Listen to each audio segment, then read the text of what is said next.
Live from Fargo and serving you on TV, online, and on the go. This is Valley News Live at noon. Hi everyone, thanks for joining us for your news at noon. I'm Abby Furchner. It was a cool start to our Tuesday, but taking a live look outside right now, the sun is trying to peek through, but we do have some clouds still, but hopefully it's starting to warm up. But let's check in with meteorologist Lisa Green. Yeah, that sun has been trying to shine in the Fargo-Moorhead area. We had some moments of it this morning, a really pretty sunrise actually, but some clouds have moved in, and so now we're kind of stuck with a mix of the two here in Fargo, and that's kept our temperatures in the east, especially the southeast, a little lower than other places in the valley. We've had a cloud deck in this area. So it's only 62 degrees in Bemidji and Park Rapids, but look up north at Roseau, and we're at 70 right now. The wind's not much of a problem. We are seeing some winds getting into the teens and even a 20-mile-per-hour gust in Coopers, or rather Sisseton. Cooperstown's at 18. And here's a look at that radar and satellite map. You can see where we have more cloud cover. Fargo's included in it and stretching back through Detroit Lakes and Fergus Falls. And there's some breaks. We're getting some sunshine in there too, but it's a little bit more on the cloudy side in some of those areas. Whereas up north, Grand Forks, we're enjoying some green or blue sky. And over to the west, we're also seeing a few clouds over by the James River Valley. So here's a look at your hourly planner. This is what we can expect the rest of the day. We'll have a mix of some clouds and sunshine. Some moments where we're a little more cloudy and others where we've got a little more sunshine. And hopefully that will help to bring our temperatures up to more 70-degree numbers here for this afternoon. So slightly warmer than yesterday. There's also a chance for a few showers, and we're going to talk about that coming up in just a little bit. All right, thank you, Lisa. Authorities in Cass County say a 58-year-old woman is recovering after being seriously injured during an ATV crash in rural Bacchus, Minnesota. On Monday afternoon, the Cass County Sheriff's Office received a report of an ATV crash with injuries in the Foothills State Forest. Authorities identified the victim as 58-year-old Mary Hedstrom of Alexandria. Hedstrom took a sharp turn and lost control, leaving the trail and rolling down an embankment.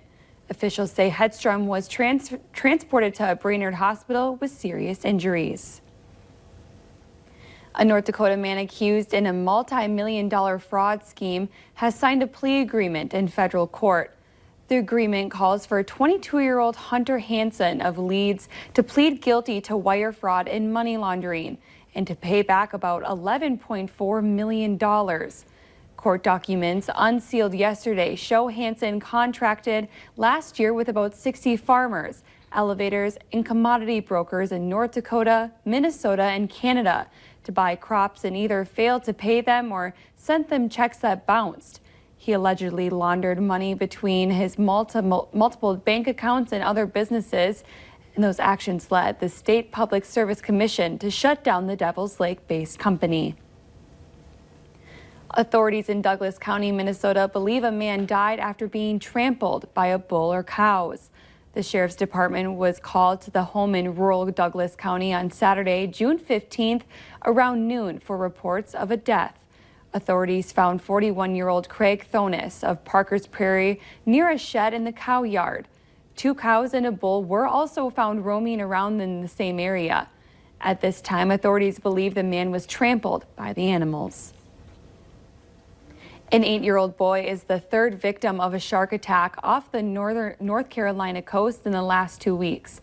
With the summer beach season in full swing, residents and tourists in North Carolina are understandably skittish about going in the water.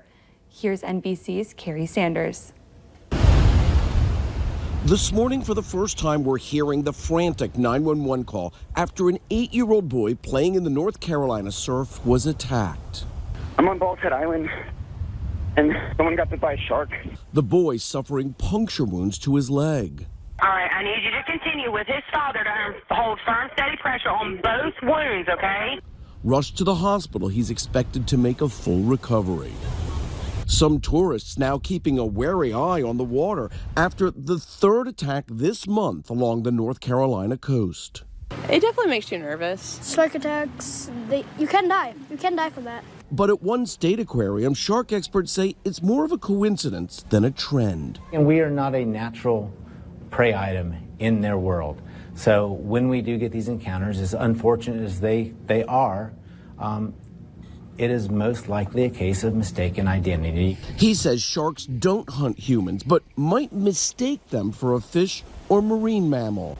Last week, 40 miles away, 19-year-old surfer Austin Reed was attacked. It's like I instantly knew it was a shark. I was like, this has to be a shark that just bit me.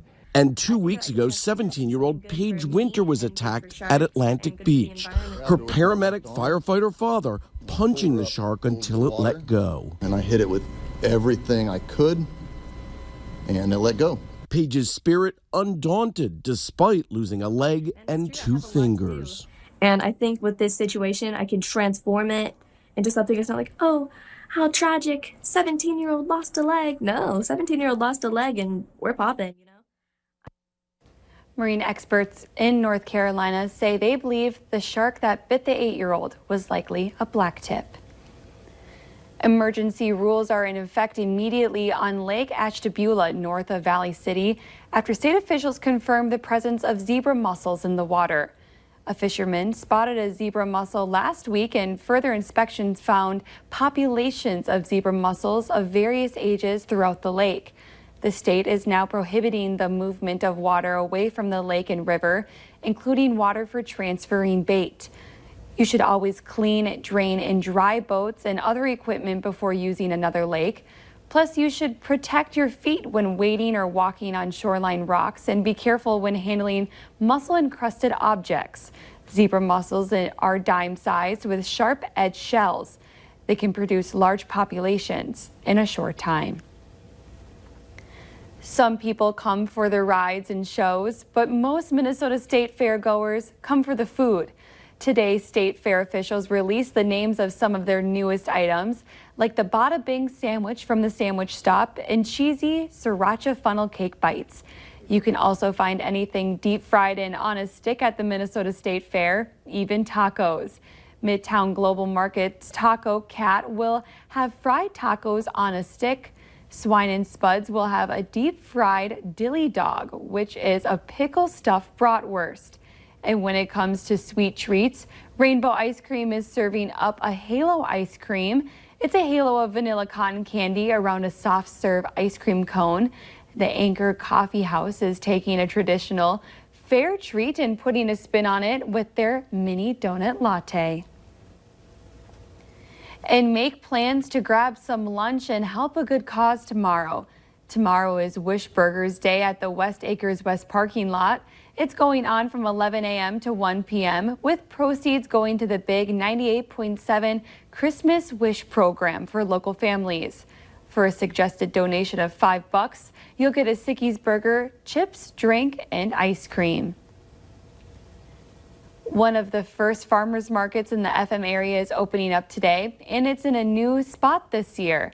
Moorhead Farmers Market will be set up at the Moorhead Ace Hardware parking lot along Main Avenue downtown. It goes today from 3:30 to 6:30 p.m. and will go through September. Coming up at noon, surgery has been the go-to operation when it comes to knee and hip replacements. But as technology advances, patients are now getting another option. But next, weather to plan your day.